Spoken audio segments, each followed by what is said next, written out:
Bismillahirrahmanirrahiim. Welcome back akhayrta kusoo dhawaada qaybteenii shanaad ee programming using Python.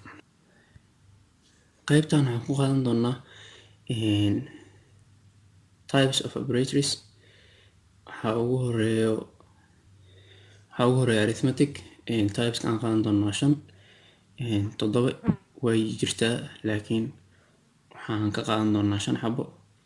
5 aan qaadan doonaa waxay noqon doonaan arithmetic operators, comparison operators, assignment operators, logical operators iyo membership operators. Waxaan ka tegi doonaa oo aan muhiim ahayn bitwise operators iyo identity operators. Marka typeska waa 5taas inta qaadan doono. Qaybta u horeysa waa arithmetic operators. Arithmetic operators marka la rabo in la isticmaalo marka ugu horeyso arithmetic operators horta waxaa waaye ku dhufasho, ku dar qayb iyo ku dar. Operators waa ku dar, ka jar, ku dhufasho iyo qayb.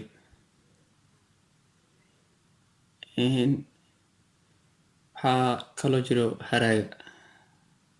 Python sidoo kale waxay leedahay calaamad la dhaho integer divisionka oo slash ah, taasoo la isticmaalo in pointiga laga tago.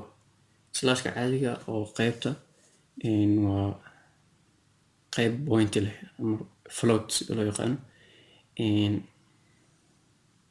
Slashkana wuxuu ka dhigi doonaa haddii whole number uu yaalo meesha ama 0 inuu dhibcaha dhan iska dhaafo uu qaato whole numberka bas. Okay, practicadana aan bilaawno. Waxaan samaysan doonaa laba variable. Variable kooda waxaan bixin doonaa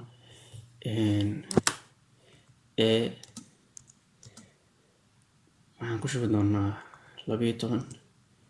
kan labaadna waxaan bixin doonaa b, waxaan ku shubi doonaa 23. kan saddexaadna waxaan bixin doonaa c, waxaan ku shubi doonaa a iyo b labadooda oo marka koowaad waxaa noogu soo horeeya calaamadda arithmetic. Markaan joogno calaamadaha ugu soo horeyso ku dar ayaan ugu soo hormarin doonaa, kadibna soo garan doonaa natiijada oo c noogu jirto.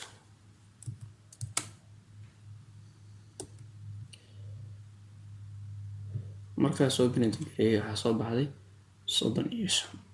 10 iyo 2 lagu daray 23 waa 35. Meeshan calaamadda noo taalla ee ku darta ah waxaan ku bedeli doonaa ka jar.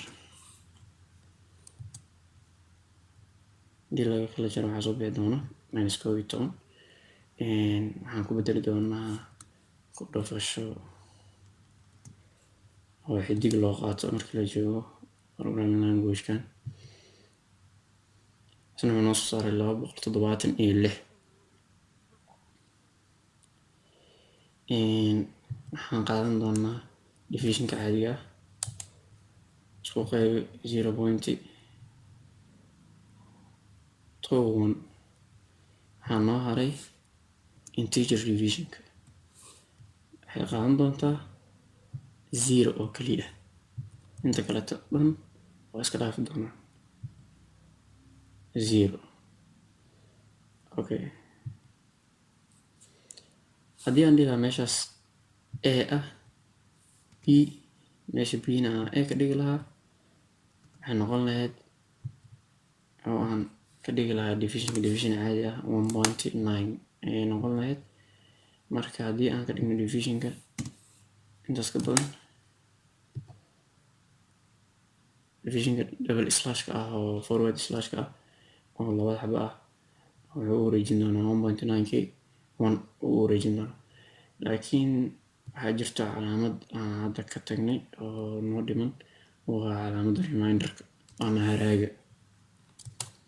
waxay soo saari doontaa haraaga marka lasoo qaybiyo haraaga soo bixi lahaa 11. Okay,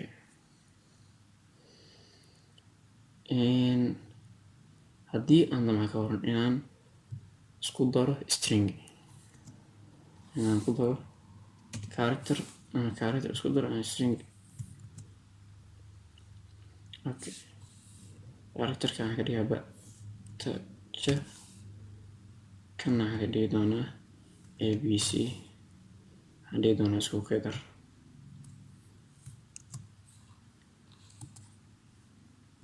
Isku kedar doonaa isku marka calaamadaas la dhahayo balasta waxay qabataa marmarka qaar marka sidaan oo kaleeto xarfo la isku daraayo stringiga data typekan stringiga waa isku daba qabanaysaa. Laakiin haddii meeshan uu ahaan lahaa integer waxay noqon lahayd in aan lagu dari lahayn oo meeshas error ka iman lahaa. Laba data type oo kala duwan iskuma daro. Number laguma dari karo string. Hadda aan baraawayno waxaan dhihi doonaa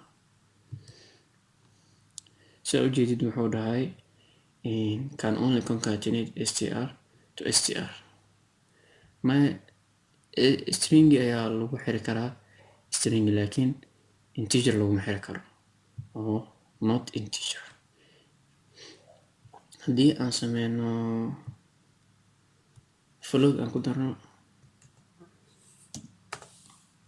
caadi isku darsanaya, laakiin waa isla number data type number ay wadataa, numberkii waxa uu qaybsamaa float iyo integer.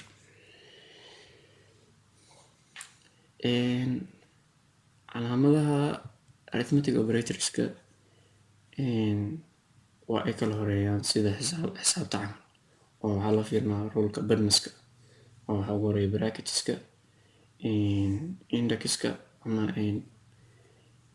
sida loo yaqaano exponentiga powerka. Waxaa ku soo xiga markaas division, multiplication, addition, subtraction. Intaas saas u kala horeyn doonaan. Haddii aan rabno inaan wax isku darno aan kala jarno marmarka qaar waa inaan kala xirnaa. Intaas ayuu ku egyahay casharkeena ee ku saabsanaa arithmetic operatorska.